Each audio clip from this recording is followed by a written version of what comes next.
जय श्री राम। आज एक पवित्रतम स्थल पर हम लोग खड़े हैं।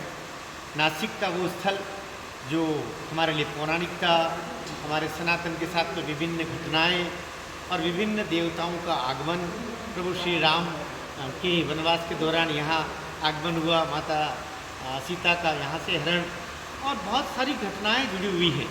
लेकिन उन सब के साथ में एक और इसके साथ में ऐतिहासिक पक्ष भी जुड़ा हुआ है। केवल पौराणिक दृष्टिकोण से नासिक प्रसिद्ध नहीं है, ऐतिहासिकता के कारण से भी बहुत प्रसिद्ध है। गोदावरी के तट पर वो स्थापित है।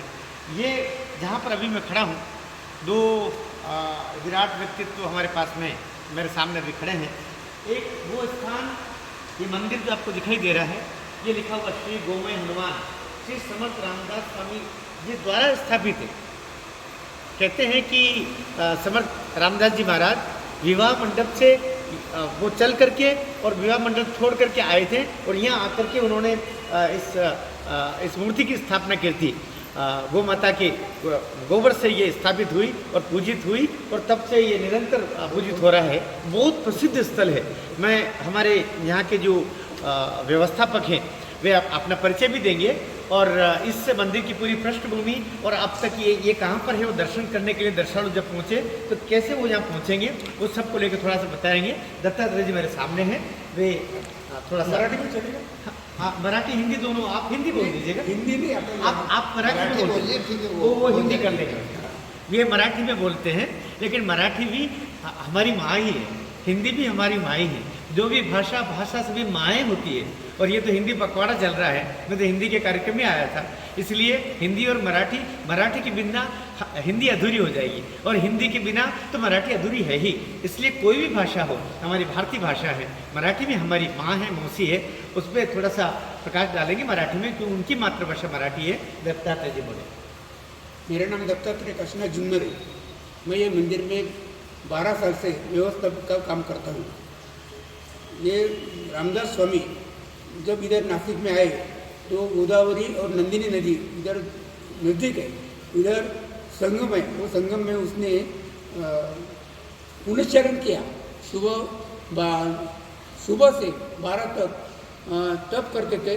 जितना अपने कमरे के उतने तक पानी रहता है, खड़ा रह के जिधर होगा उधर, अभी ठीक जगह नहीं थी, और पुनश्चरण करते थे, श्री नाम जब करते थे।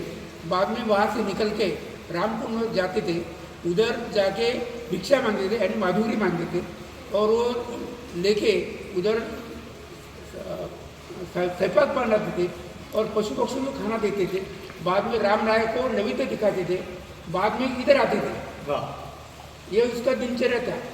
और इधर उसने वाल्मीकि रामायण का ग्रंथ नीचे गुहा में रहते थे, उधर लिखा है। और ये जो मंदिर है ये पुराना था, बहुत छोटा था। अभी शासन ने उसको 3,84,00,000 रुपए डोनेशन दिया। उसमें सुशोभीकरण का काम गवर्नमेंट ने किया और मंदिर का काम, जीर्णोद्धार का काम देनगी से ये हुआ है। वो अंदाजे उसको 6 कोटी रुपए देनगी से गाभारे को लगाया। ऐसी बात है। बहुत धन्यवाद। ऐसा ये मंदिर है, बहुत जाजुल स्थान है। गुहा में तुम बैठेंगे तो तुमको वो लहरी भी आज भी मिलेंगी।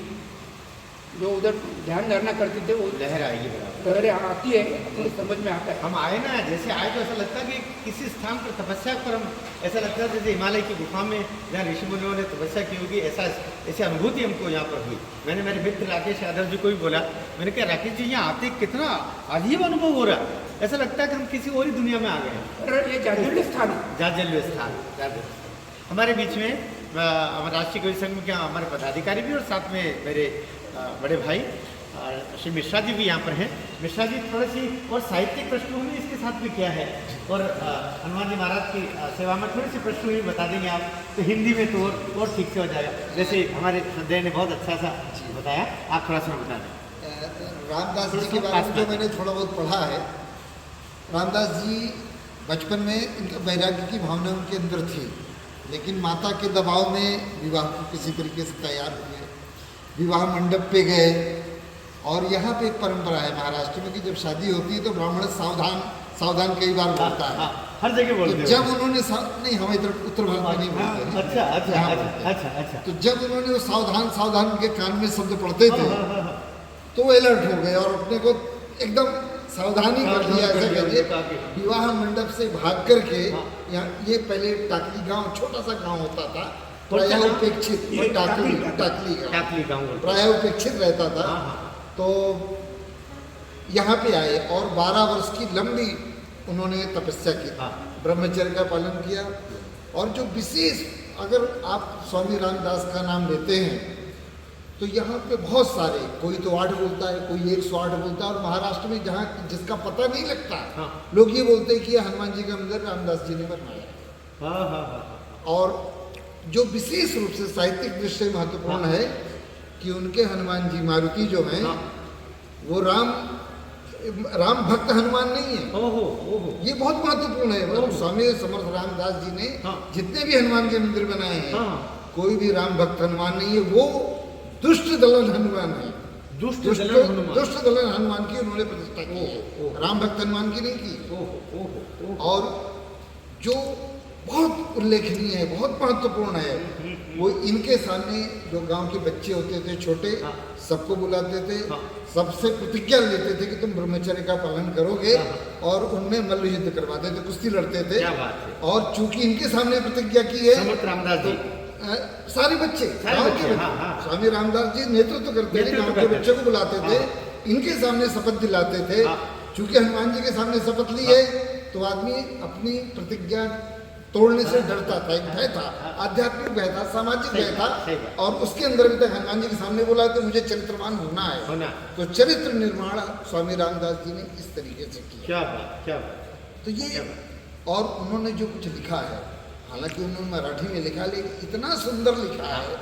उनके मनश्चे श्लोक बहुत फेमस है, हर मराठी बड़ी श्रद्धा से, जैसे गीता पढ़ता है उसी आदर भाव से इनके श्लोक पढ़ता है। अच्छा, ये पूजा जैसे उनने अपने गोमय से, गो माता के गोबर से स्थापित की, और उसके बाद में तब से अभी भी ये उन्हीं के हाथ का बनाया हुआ है, उन्हीं के हाथ का बनाया हुआ है। पूजा कैसे? लेकिन जो भक्त लोग आते हैं वो, अब हनुमान जी पे एक परंपरा है सिंदूर का लेपन करने का, तो सिंदूर का लेपन करते करते ही आज आपको पाषाण पत्थर के दिख रहे हैं, लेकिन पत्थर के नहीं है, ये गोबर के ही हैं, गाय के गोबर के। और जब गाय की गोबर की बात आ रही तो हमारी परंपरा में, सनातन परंपरा में गाय के गोबर का बड़ा महत्व है।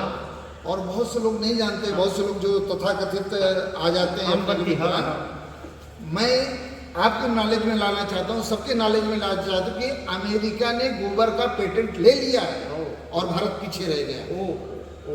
ये भारत का बहुत बड़ा नुकसान है। भारत को लेना चाहिए, लेकिन भारत व्यवसायिक दृष्टि से देखता नहीं है। पेटेंट ले लें, वो सर्वे भवंतु सुखिनः का जो भाव है उस भाव के कारण शायद हम पीछे रह गए। नहीं तो गोबर का पेटेंट भारत को लेना चाहिए। जबकि अमेरिका ने हल्दी के लिए भी वो किए थे, भारत ने बड़ा विरोध किया तो हल्दी का पेटेंट रुका। बासमती का पेटेंट ले रहे थे तो भारत ने विरोध किया तो रुका। लेकिन गौ माता के गोबर का पेटेंट अमेरिका ने पेटेंट ले लिया है और भारत अभी विरोध नहीं कर रहा है। भारत अब कर रहा है तो इस तीव्रता से नहीं कर रहा है कि इसका ज्यादा असर दिखे। तो गाय का गोबर हमारे यानी जीवन में किस तरीके से रचा बसा, हमारी खेती उसी पे होती थी। और आज जो खेती हो रही है, भले पैदावार ज्यादा हो गई है, लेकिन फर्टिलाइजर के नाम पे हम कैंसर बेच रहे हैं। और वो जो हमारे गोबर से खेती होती थी वो हमारी आध्यात्मिक चेतना में, हमारे ऋषि मुनियों की शोध के बाद वो आया था। और उस पर हमें जो गौरव का भाव होना चाहिए, वो बीच में एक ऐसी शिक्षा नीति आई, ऐसा वातावरण बना कि उपेक्षित हुआ और उसकी कीमत बहुत लंबे समय तक भारत को भुगतनी पड़ेगी। तो देखिए, आज एक ऐसा अवसर आया। एक और चीज जरा बता दूं, लोग शायद श्रद्धावश भी कहते होंगे कि एक बार स्वामी शिवाजी महाराज जरा हताश हो गए कि मैं इतना कर रहा हूँ, अब ऐसा है कि मैं भी तलवार रख देता हूँ नीचे, मतलब इतने निराश हो गए। इस निराशा के क्षण में जो ऊर्जा भरी वो स्वामी समर्थ रामदास जी, रामदास जी ने बोला कि अगर तुम तलवार रखे तो मैं अपना जो साधुत्व है, संत है, ये इसका मैं परित्याग कर दूंगा। मैं तलवार उठाऊंगा, तुम नहीं उठाओगे, मैं साधु उसका त्याग करके मैं तलवार उठाऊंगा। या तो तुम तलवार रखे रहोगे तो मैं साधु संत बना रहूंगा। तो अद्भुत है, स्वामी रामदास के प्रति श्रद्धा का भाव पूरे महाराष्ट्र में है। हनुमान जी के मंदिर प्रायः उनके नाम पे चल रहे हैं, और जो युवकों में चरित्र निर्माण किया है इन्हीं मंदिरों के माध्यम से उन्होंने किया है। तो उनके प्रति मैं बहुत बहुत आदर और प्रणाम व्यक्त करता हूँ। बहुत धन्यवाद, बहुत धन्यवाद। श्रद्धेय मिश्रा जी जो स्वयं साहित्यकार हैं, कवि हैं और हमारे बड़े भाई हैं, और आज जो यहाँ पर आना हुआ, मुझे लगता है कि ये फल मिला है हमको, और मिश्रा जी के कारण से ये फल प्राप्त हुआ है। इस स्थल पर पावनतम स्थल को देखने का सौभाग्य प्राप्त हुआ है, और दत्तात्रेय जी से भी भेंट हुई, हमारे इस स्थल पर हमारा आना हुआ। मैं 100 बार धन्यवाद देता हूँ, आपको भी धन्यवाद देता हूँ भाई साहब। और इस बेला में, शांति बेला में जीवन का प्रकाश भरा है इस दर्शन से।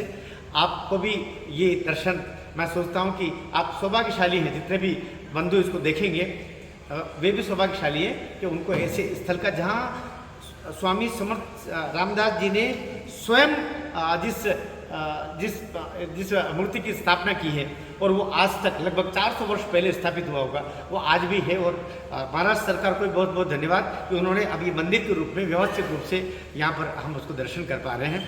आपको